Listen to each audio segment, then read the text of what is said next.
mentioned earlier that Jose Rivas, can you please stand up? And Carla Valdez. Those are my partners in crime. They are part of the advisory board. The time is yeah. And we started to do workshops, educational workshops in Vacaville and then Vallejo. And so they are part of this committee that make this event possible. So gracias. So now we're going to go and start with our panel speakers, and I am not going to introduce them. They are going to introduce themselves once they come up and sit on the chair. So we have Dr. Barbara Flores, if you can come up, and then if you want to come up by name, or Julian Cuevas, I think you're the last, so maybe you want to go first. Where is Carlos Flores? And then Manolo, ya se me fue. Oh no, ya está. And before we get started, can you check the sound too? I can give you guys this microphone. And our moderator is going to be Dr. Judy Castro. I know we're a little bit behind schedule, but we're okay. Comida will be here at 11:30 sharp in Deliciosa, La Guagua. All right, as Marisela noted, we are going to ask the panel to introduce themselves. So if we can start with Dr. Flores. Okay. Buenos días. Can you hear me? Yeah, there you go. I want to thank you for inviting me, Marisela. It's so important to start an inaugural, organization, ¿verdad? That's how we all begin. I am a granddaughter of Mexicano immigrants. I was born and raised in Madera. And on my mother's side, we're from Tepatitlan, Jalisco. And from my father's side, we're from Durango. The men are from Durango, altos, fuertes. And the women are from Chihuahua, bravas y picosas. So I kind of have that trait. And it was the women that ran the show, not the men in my family. I have 45 cousins on my dad's side and 38 on my mother's side. We're the Flores clan. There are 5 generations, and we have a reunion every other summer. There's 500 of us. And somos muy unidos, peleadores, and I come from social justice roots, ¿verdad? And Juan Carlos, what you said was real important, because it is education that's very important. I just retired. I am 76 years old, and still fighting the good fight. And I retired 5 years ago after 40 years of being a university professor, a teacher of teachers. Imagínense. I wanted to be a president of a university, but because I was such a bocona, I wasn't able to rise up because I would question everything. But my husband, Dr. Esteban Diaz, said, "How many teachers have you taught, Barbara?" And so he added them up, 10,000. That's my legacy, 10,000 teachers, bilingual teachers. I'm the immediate past president of CABE. They forgot the C in here. There was a miscue. California Association for Bilingual Education. We are celebrating our 50th anniversary of advocacy in Long Beach in March. I was a trustee in the 7th largest school district in California, San Bernardino City Unified. I was vice president, president, and a board member. I also was the president of the California Latino School Boards Association. VP for 4 years, president for 4 years, and past president. Amazing, no? and also president, of CABE, also so many multiple titles, like you said, Michael, that we do so many jobs. And I commend you, Dr. Mora, because being a professor is so important. The leadership, I think I was born a leader, and I'll stop there. When I was like 4 or 5, le pregunté a mi papá, ¿quién te hizo el papá?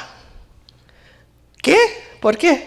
Porque yo quiero ser el papá, la persona que le dice a todos qué hacer. So I became the papá. Y la mamá.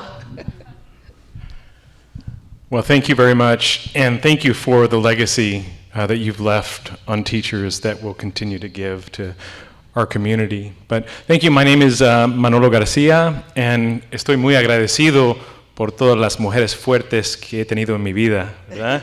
Un aplauso para todas.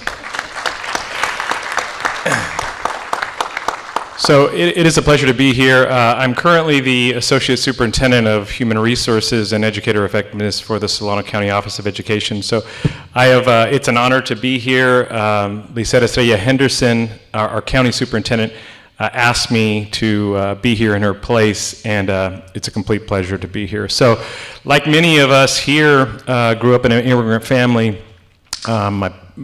My parents didn't, they tell me they attended maybe second grade, but I'm not sure that that was even true. So like many, I grew up in a home learning to spoke Spanish, went to school. I'm local. I grew up in Vacaville, no local, pero local. So went to school, and at that time, because I'm getting older, there weren't very many of us, right? There weren't many programs that supported kids like me. And so I kind of say sometimes that I succeeded in spite of, right, instead of because of the educational system. But was grateful that my parents didn't want me to, like Michael's story, do the work that they had to do, because they didn't have a choice. So I went to UC Davis. I saw my friends from UC Davis, the veterinary school out here. So I went to UC Davis, and I was a neurobiology major.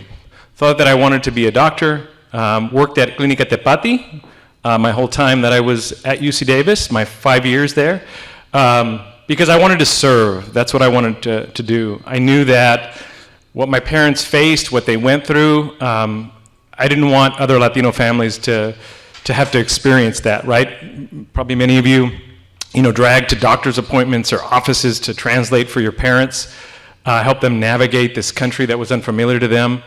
Those are our stories, right? That's what drives us. That's why we do what we do.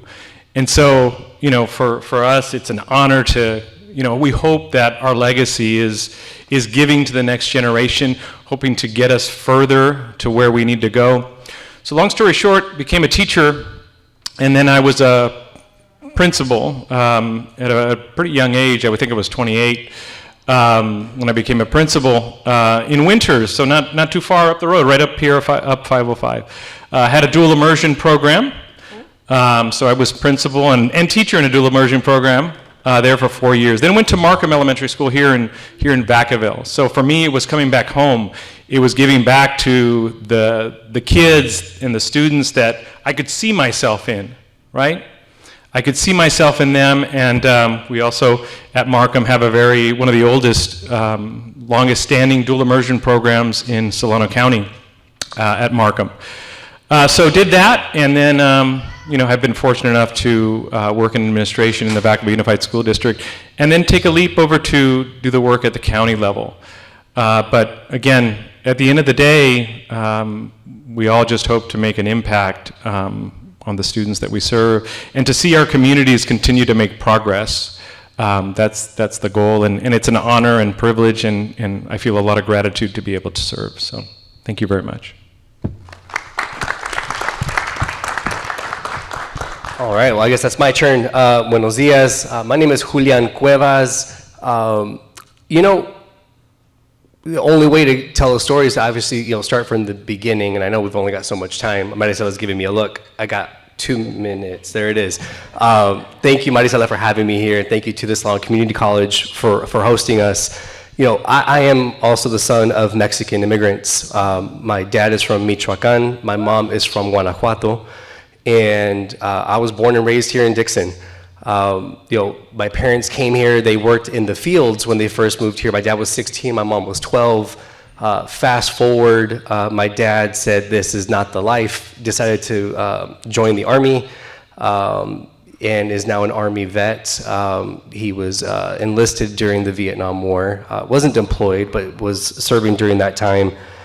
Coming out of the Army, joined police academy, became a police officer in Dixon, and then eventually became retiring as a lieutenant for the Solano County Sheriff's Office. Someone who didn't really speak English moving here somehow is leading one of the largest, you know, legal offices here, or, you know, police stations here in the area. Pretty phenomenal for an immigrant, and that obviously left an impression on me and my 3 siblings. He also was an investigator for the district attorney's office here. My mom went the education route. She was a paraprofessional in Dixon for nearly 30 years, predominantly supporting migrant and special ed students. And so I think for me growing up, it was a family of service, a family of doing more than for yourself, helping your communities. And that's how I believe I landed in public service. You know, I was the first Latino and first person of color to be elected to the Dixon School Board in nearly 30 years, which is wild because the Latino community in Dixon is nearly 50% on paper. We got about 63% of our students in Dixon are Latino students. 22% are English learners. 35% of our homes are Spanish-speaking communities or Spanish-speaking homes. I mean, I can throw data at you all day, and the fact that I'm the first person of color and first Latino to be elected to the school board in nearly 30 years is just wild. It's wild. And so I not only sit as the president of the Dixon School Board now, but I also sit as the president of the Dixon Library Board and sit on the board for the Solano County, the Solano Democratic Central Committee. All these jobs, as Mike Silva was saying, is like I almost feel like we're obligated to host and hold so many jobs, but I'm hopeful that one day we won't need to.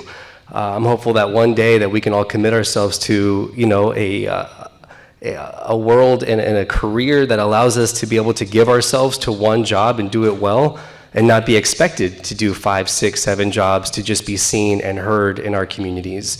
And I think that's what we're all up here doing, is hopefully we're working ourselves out of a job one day to ensure that we're supporting all the communities that need our support. And so thank you for having me here. This is amazing. I'm blessed to be here on such an esteemed panel, and look forward to having a dialogue with you this morning.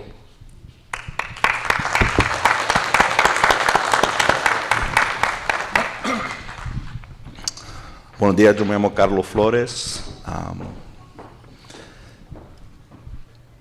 feeling a little overwhelmed right now, and I'm a crier.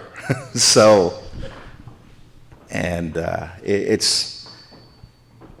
when I was asked to be a part of this, you know, and as I got closer, just reflecting on the road that I've gotten here, because I've taken a different road than most.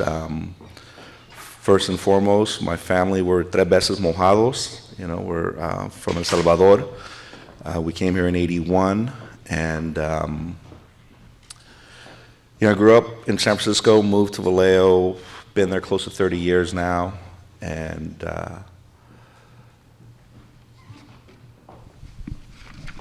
just again, I'm just trying to figure out how to, in 2 minutes, and you know, try to talk how I got here. But I was a teen dad. I had my first son at 17.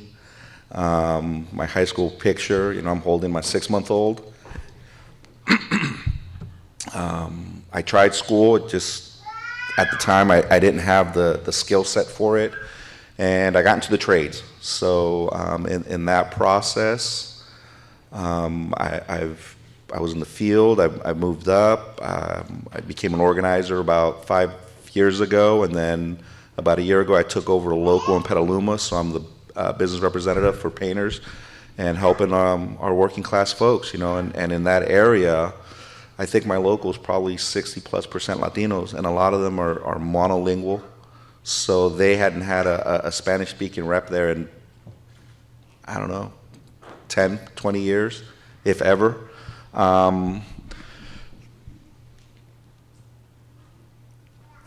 think right now, you know, I hear all the stories and all the similarities that we as Latinos have, you know, because what I was sitting here thinking and has me a little peanut butter in my throat is we are all the living embodiment of our ancestors' dreams and hopes. You know, my grandfathers, they all, they wanted different for their kids and their grandkids, and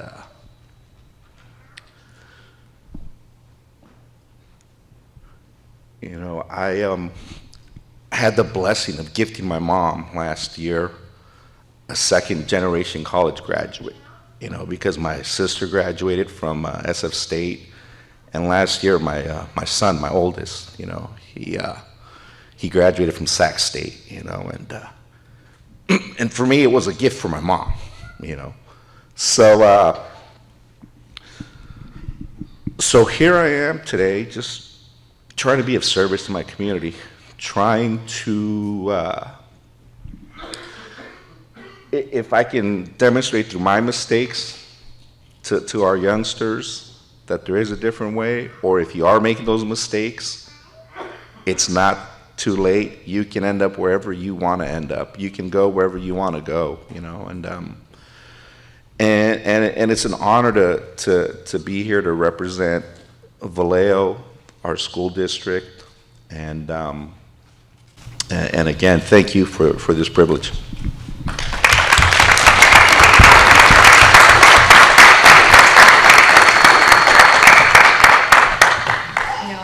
Thank you very much, panel, for your introduction. I think I also have here in my notes that I'm also to introduce myself, but I can't find Marisela, so she can cut me off. But in She's over there. You know, I also think we've all have a story, and it's the story of our own journey that has made us who we are, whether we did the right thing or whether we didn't do the right thing. And I don't know that we can stand here and say it was the wrong thing, because it could have been the right thing. And so I'm not the first to judge, because I can't judge. But I can also share with you my own journey, which is really quite different than yours. But we do have a similarity from the perspective of the countries that we came from.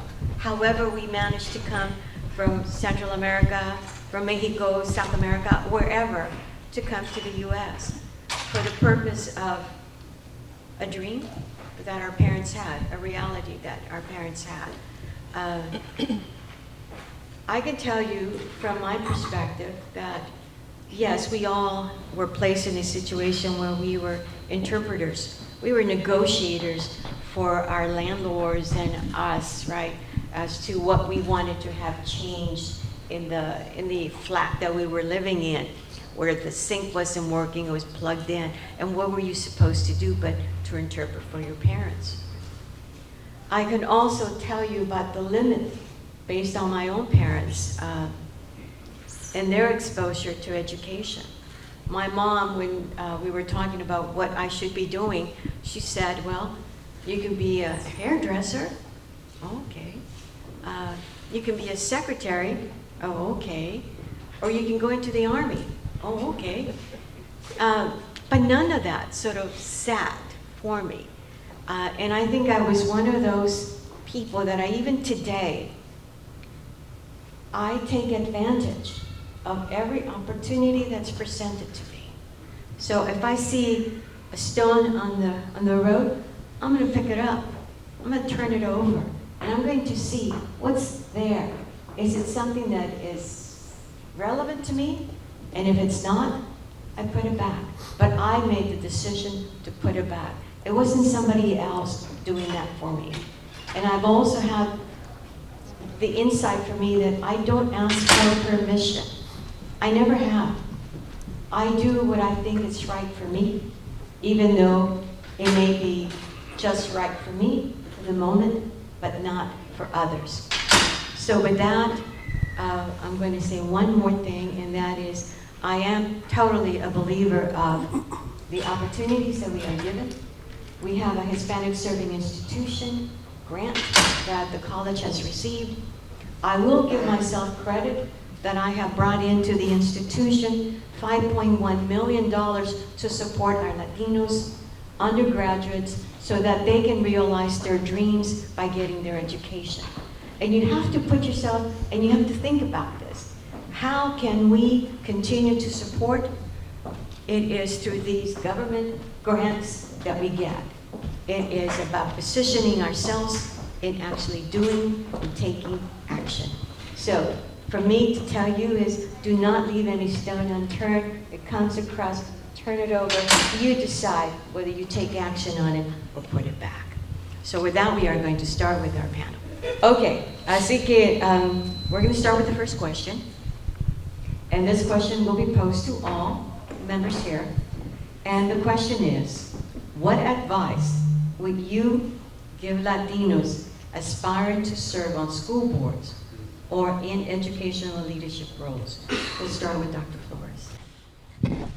I thought about that question a lot because I just saw it. And for me, the reason I serve is for my community, for the children, because the children are our future. They're our heart, they're our soul. And I stand on my colleagues and Carlos on shoulders of my grandparents, my great-grandparents, my parents, my tios.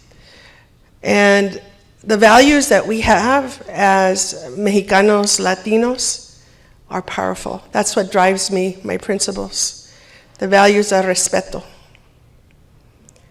de caridad, de servir.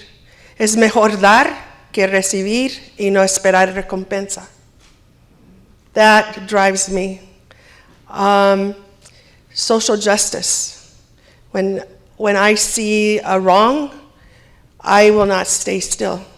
I will speak up. My dad always said, si tú no lo haces, entonces ¿quién? ¿Verdad?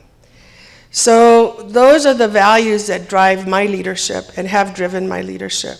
My dad also said, if you take a stand, he was very wise, Francisco Campos Flores, don't look back, mija, because nobody will be there. If you take a stand, you look forward and go for it, and whatever the consequences are. And Juan Carlos, I'm going to speak to you. Hispanic serving institutions is not in the congressional record. It's minority institutions. We have to change it so that we get all the money, more money that's due to our Hispanic serving institutions. The federal registry has to be changed. So you're in the judiciary, perdón, pero I got to tell him, ¿verdad? De que es lo que tiene que hacer. So, okay. Thank you very much. Well, I'll just add, and I think we're all going to need to take an opportunity to lobby with Juan Carlos today. But I just want to echo what my colega said. I think the biggest thing that we need to take away, and if we get into and have the privilege of serving in a leadership role, is to take a stand and don't be afraid to be unpopular. Don't be afraid to be disruptive, because the status quo can't continue unless we want to get the same results. So that would be my humble advice: is take on the challenge, be fearless, because that's the only way we're going to make a difference. Yeah, echoing a bit of that. First, I would recommend know why it is you want to run first. Don't just run to run. What is it that's compelling you to do it? Is it something you want to fix? Is it something that needs changing? let that drive you to be in there, because it's tough. It's tough. There's not an easy day in the gig, and if you don't have your purpose to be there, I can only imagine how much harder it would be to not have a guide for you while you're in your seat. Once you're in there, once you're elected, know that you belong there, and remind yourself of that, because there will be people that will try to remind you that you don't, for various reasons, whether it's because of how you look, your ethnicity, the color of your skin, or your politics. There's nothing off limits. So just know that people will always try to remind you that you don't belong. Know that you do. And the last thing I would say is build a support system. Whether that's your family, it's folks within your community, folks like these who are now officially, they don't know it yet, but they're officially part of my network. These are the folks that you want to surround yourselves with, because when the days get hard, and there will be hard days, you need a support system around you to remind you why you did this to begin with. Sometimes you just need someone to vent with who understands the things that you're going through that most people don't get. And you also need friends in this space to build community with. Ditto. It's kind of hard on this end, but I mean, everything that was said prior is on point and what I would recommend. For me, I'll just speak personally. Not coming from an educational background and getting on the school board, it was a lot of do I belong here? I'm standing and I'm sitting here next to folks with doctorates, masters. I got a high school diploma. What am I doing here? Doesn't matter. Doesn't matter. If you have a purpose, if there is something that you see that needs to be addressed, you don't have to have a degree to do that. You just have to have the desire, and then you look into how you go about it, through policy change. Carlos, you have a PhD in life, man.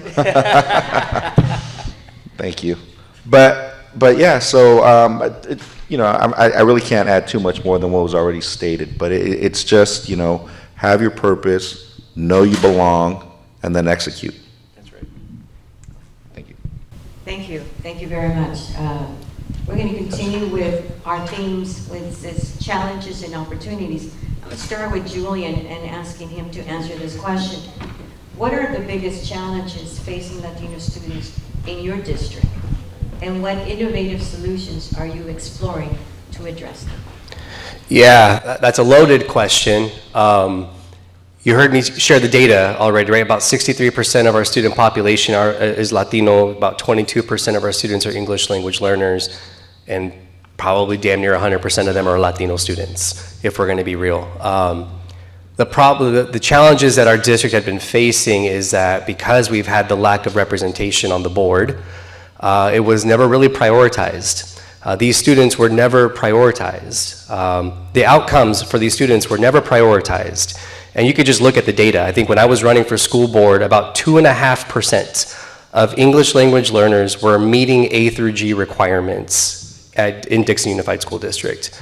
That's bananas to me. And and I can sit here and give all the data to sort of back that up on all those pieces, but the point I'm trying to make is when you're talking about over 600 students that are English learners in the district, that's a lot of students to ignore. And if the data isn't looking that our student achievement is getting any better, we gotta look deep as to where are some opportunities for us to invest, for us to better support. And so not only by me being on that board and being able to at least say that on the microphone, I was able to help get our first Latina ever on the school board just last year. There was an opening, and we had some conversations. She's brilliant. She's an engineer. She knows her stuff. All it took was a little bit of a nudge to encourage her to get in the space, and I'm telling you right now, she's phenomenal. And what's crazy is we're sitting up on the dais.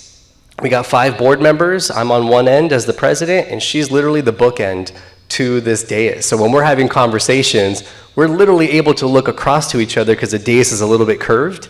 And it's nice to be able to look across and say, is there anyone else that has anything to say about this item. And so it's nice to be able to say that, yes, representation matters. So when we're talking about what we're doing to fix it is we do need more diverse, inclusive voices on that dais. We are prioritizing English learners now in the LCAP. So now it's no longer a question of whether or not this is a priority, it's embedded in our budget plan. And third, we just appointed our first EL coordinator at the district to ensure that we're prioritizing it. And I think that's what it takes. I think it's not just saying the things and being on the mic and giving the speeches, but what are we doing actively behind the scenes as well to ensure that we're putting the right people, the right dollars, and investing in the communities like our Latino students to ensure that they're all successful. Thank you. I wish I could just take a seat up there too as well, so I could put my 2 cents. But due to time, I'm going to go directly to Manolo and ask him, can you share any success stories where district policies or initiatives have significantly impacted the success of Latino students? Thank you very much for that question, and it's a loaded question, right? Because any policy, any initiative has the opportunity to be, I'll call it bastardized or implemented in a way that renders it ineffective. So I just want to start with that. So all of what I'm going to say, implemented well, has the opportunity to make a significant impact on our Latino Hispanic students. But first of all, and I'm glad to have my CABE friends in the room, but two-way bilingual immersion programs for our students. The research is pretty clear on that. The cognitive benefits, the achievement benefits, the long-term achievement benefits. I don't want to split hairs. Whatever model of two-way immersion works for your community, let those decisions be made at the local level. But I would be a strong advocate and tell you that we need to have more programs that foster bilingualism because of all of the benefits, the cognitive benefits that we receive later in life from bilingualism. And think about that. Think about what it would have meant to some of us that didn't have those opportunities. If my parents had been able to speak to my teachers, if they'd been able to communicate, if they'd had any understanding of the homework that I was bringing home. I mean, what a difference that would have made, right, for us. The other thing is the other policy that I would say, and this is one that's going to hit very close to home with many educators, but grading policies. Grading policies need to change. Grades are teachers next door to each other. Their grading policies differ so much that grades mean nothing. So, some of them include things that are so arbitrary. We need to remember what grades are for. Grades are to measure learning. That's it. That's it. So let me just give you a little example. The grading system that we currently have, we penalize students. We use it as a vendetta for students that don't attend class, right?